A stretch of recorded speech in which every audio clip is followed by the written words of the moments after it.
Bueno, la pandemia del coronavirus ha generado un impacto fortísimo en el mundo del deporte desde todo punto de vista y sobre todo desde el punto de vista económico. Y para hablar de esta situación tenemos a un gran especialista en mercadeo deportivo como Darío Briñole para tocar con él muchísimos temas que tienen que ver con una nueva realidad a la que se va a enfrentar el deporte a partir de ahora. Darío, ¿cómo estás? Un gusto. Hola Luis, ¿cómo estás? Buen día y gracias por la invitación.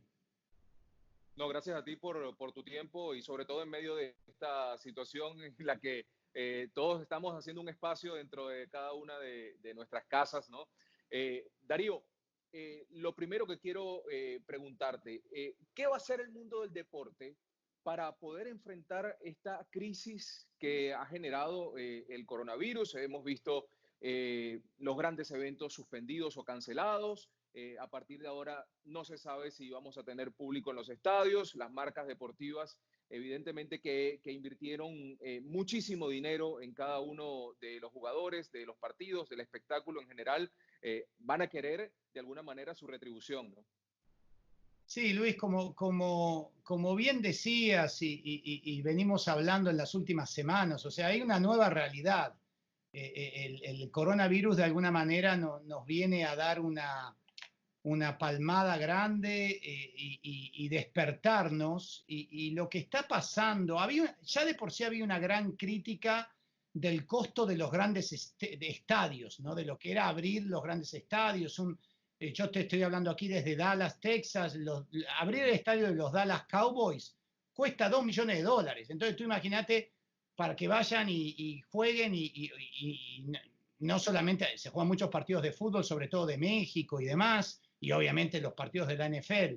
Pero ¿qué está pasando ahora? O sea, va a haber en esto de lo que tú comentabas de jugar a puertas cerradas.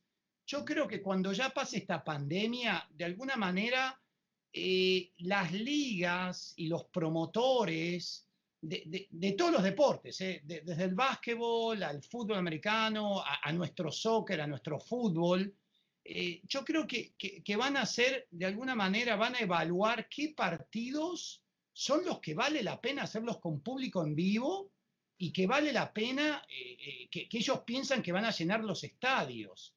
Y los eventos deportivos que no van a llenar los estadios, no lo van a hacer a puertas cerradas, van a hacerlo a semi puertas cerradas, van a invitar ciertas gentes para que cosméticamente queden bien. Entonces se va a bajar un costo muy grande en la apertura de estos estadios, y porque cada vez que abres el estadio obviamente tienes costos de transporte, costos de seguridad, seguros, o sea, por todos lados, y ahí tú lo vas a bajar, ¿no? Y, y, y en el caso puntual de si esto va de alguna manera a influenciar los ingresos de estos clubes, sí lo va a influenciar, pero al final del día, casi todas estas ligas y clubes y partidos de fútbol, la Champions League, por ejemplo, reciben el 60% de sus ingresos, viene de los derechos televisivos. Entonces, si ellos pueden bajar un 40% por no gastar tanto y abrir todos los partidos al público, bueno, ya están bajando muchísimo los costos que de alguna manera van a empatar lo que dejan de ganar de venderle lo que le vendan a esta gente que va al estadio, ¿no? Ese es un cambio muy grande que va a existir. Claro, y ahora es parte de la creatividad, ¿no? Del mundo del marketing deportivo poder hacerle frente a esta situación potenciando, lo veo desde mi punto de vista, potenciando los derechos de televisión, la acumulación de publicidad, pero para que se vea más por televisión y por supuesto por las redes sociales que también han tenido un crecimiento realmente importante porque ha sido una herramienta adicional para seguir comunicando en medio de esta situación, ¿no? Sí, es más, imagínate, Luis, si no hubiésemos tenido redes sociales. O sea, imagínate Claro. estas últimas 3 semanas si no teníamos el Twitter y el Instagram y el Facebook y el TikTok y todo esto, ¿no? O sea, y también para la gente poder comunicarse y abrir este campo de 24/7. Casualmente, el segundo cambio muy grande que hay, que yo voy a ver para estas empresas, y después si querés hablamos de nombres puntuales de empresas, pero va a ser los eventos digitales contra los eventos en vivo. O sea, para que te des una idea, esta semana la Liga de México, que la llaman la Liga MX, lanzó su liga en vivo, pero digitalmente. Entonces tú, si eres mexicano, vas a jugar en vivo el sábado a la noche contra el equipo del América, contra los jugadores del América. O sea, no Luis contra Darío, sino Luis contra el jugador del América, el Gio Dos Santos, por decir algo, que sabes que va a estar ahí jugando contigo. Entonces, eso va a tener un crecimiento impresionante. Y desde el punto de vista digital, para hablar un poco de números, el 40% de todas las ventas digitales y todos estos derechos digitales o de empresas que van relacionadas con el deporte digital, hubo un crecimiento del 40%. Entonces, ahí ya tienes que en las últimas 3 semanas, ellos sin hacer nada, simplemente porque nosotros pasamos más tiempo en la casa, o tus televidentes pasan más tiempo en la casa, bueno, simplemente creció porque la gente tiene que hacer algo. ¿Y qué está haciendo? ¿Está enfrente de la televisión o está enfrente de estas pantallas digitales?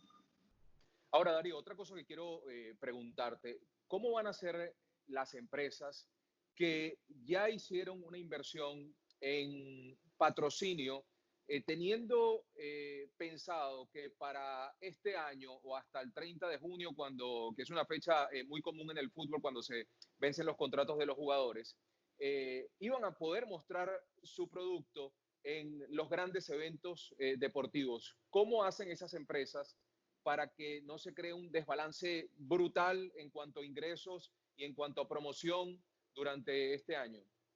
Sí, a ver, el cómo ahora te lo digo, el desbalance brutal se creó, lamentablemente hay pérdidas y sobre todo hay una cuestión financiera, hay una cuestión de que hablemos de un club, el Real Madrid, por ejemplo, el Real Madrid ya le pagó a los jugadores, ya le adelantó el dinero, ya le está pagando al Sergio Ramos o al jugador que sea, ¿no? Entonces, ahora tiene que, y le acaba de bajar los salarios a los jugadores, como bien salió en la prensa, en un promedio de un 70%.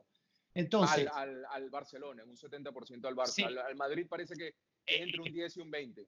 Está, exacto. En el caso del Barça, Messi, Suárez y demás llegaron y la verdad que increíblemente es un 70%. Tienes razón, con los merengues pasó esto, máximo un 20%. Pero bueno, esos ingresos ya fueron prepagados de alguna manera. Ellos no están recibiendo los dineros, o el que adelantó el dinero obviamente está complicado. Seguramente el Real Madrid, el Barcelona, el Manchester United ya recibieron dinero de las televisoras. Entonces, tal vez el que está complicado es la televisora al final del día. Pero bueno, ¿cómo le van a hacer de alguna manera? Tienen que ser creativos y tienen que, de alguna manera, hacer lo que se llama make goods. Make goods en inglés es, ¿qué me das a cambio por las pérdidas que yo estoy percibiendo? Por ejemplo, yo hablaba con un sponsor ayer de uno de los equipos de la MLS. Hay 2 equipos en Los Ángeles, es uno de ellos, y casualmente me decía un sponsor de ellos, claro, que estaba diciendo, ahora no va a venir tanta gente al estadio, voy a tener menos visibilidad, yo tengo un carro dentro del campo de juego, me vas a descontar dinero. Y este ejecutivo de marketing, representando el club, decía, mira, estoy tratando de no descontarte dinero, lo que podemos que mis jugadores te hagan selfies, que mis jugadores te hagan posteos, de alguna manera generar un retorno, algo más o menos parecido a las pérdidas que se están obteniendo. Entonces, están tratando de alguna manera de empatar las pérdidas o las futuras pérdidas con esto, ¿no? En la industria del deporte, Luis, se está hablando que se va a perder $1 billón, o sea, 1.000 millones de dólares. Es muchísima plata y las empresas le están buscando la vuelta de cómo hacerlo, ¿no? De cómo recuperar estas ventas que no van a existir de alguna manera. De Sí, venta de calzado deportivo, indumentaria y demás. claro, claro. Y esto está pasando en el mundo entero porque no solo es el deporte estadounidense, vimos cómo cancelaron los Juegos Olímpicos, por ejemplo, la gran inversión que hizo Tokio en su ciudad, porque, a ver, organizar un evento de esa magnitud requiere una logística realmente impresionante, llegan más de 11.000 atletas de todas partes del mundo, y recuperar eso no es fácil, por más que se reprograme el evento para el siguiente año. Ahora también hay un tema bastante importante que se me está ocurriendo mientras te voy comentando esto, porque esta situación va a generar un miedo al aficionado en asistir, en ir a comprar la entrada a un evento deportivo, ¿no?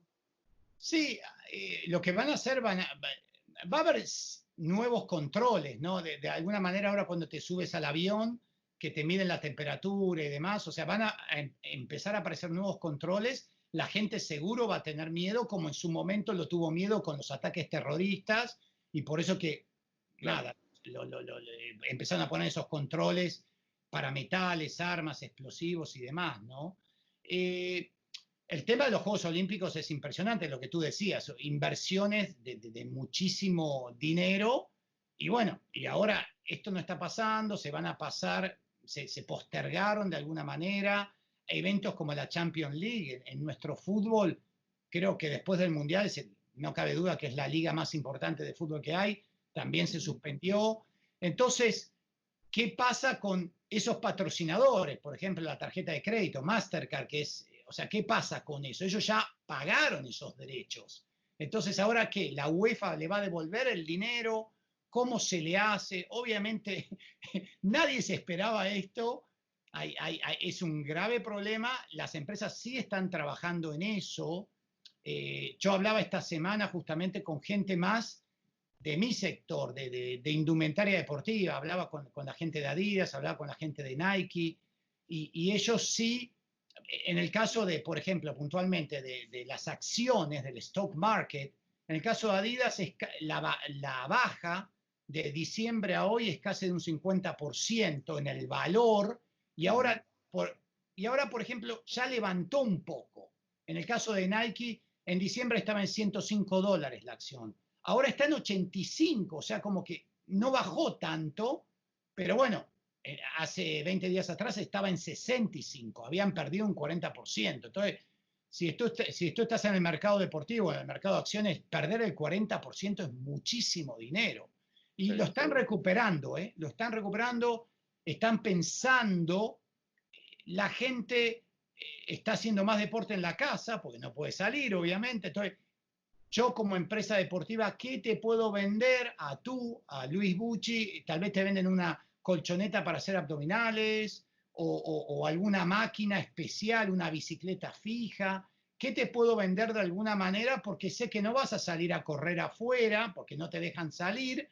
Entonces yo calzado deportivo no voy a vender. Entonces se están rediseñando de eso, ¿no? En el caso puntual de Nike, ellos sacaron una campaña que les está yendo muy bien, que es juega adentro y juega para el mundo, ¿no? Y les fue muy bien desde el punto de vista de imagen. Al margen, me parece bueno mencionarlo, las dos empresas están donando muchísimos de sus calzados deportivos a los hospitales, a los enfermeros, a los doctores. Entonces, de ese lado sí están haciendo una actividad de caridad muy buena, ¿no? En el caso de Adidas y en el caso de Nike. Darío, es un tema realmente apasionante. Lastimosamente se nos acabó el tiempo. Muchísimas gracias por acompañarnos. Un placer nuevamente conversar contigo y seguramente nos vamos a reencontrar en los próximos días, en las próximas semanas, porque hay que ver cómo se va solucionando esta situación y también me imagino que para tu sector es un aprendizaje impresionante esta experiencia, ¿no?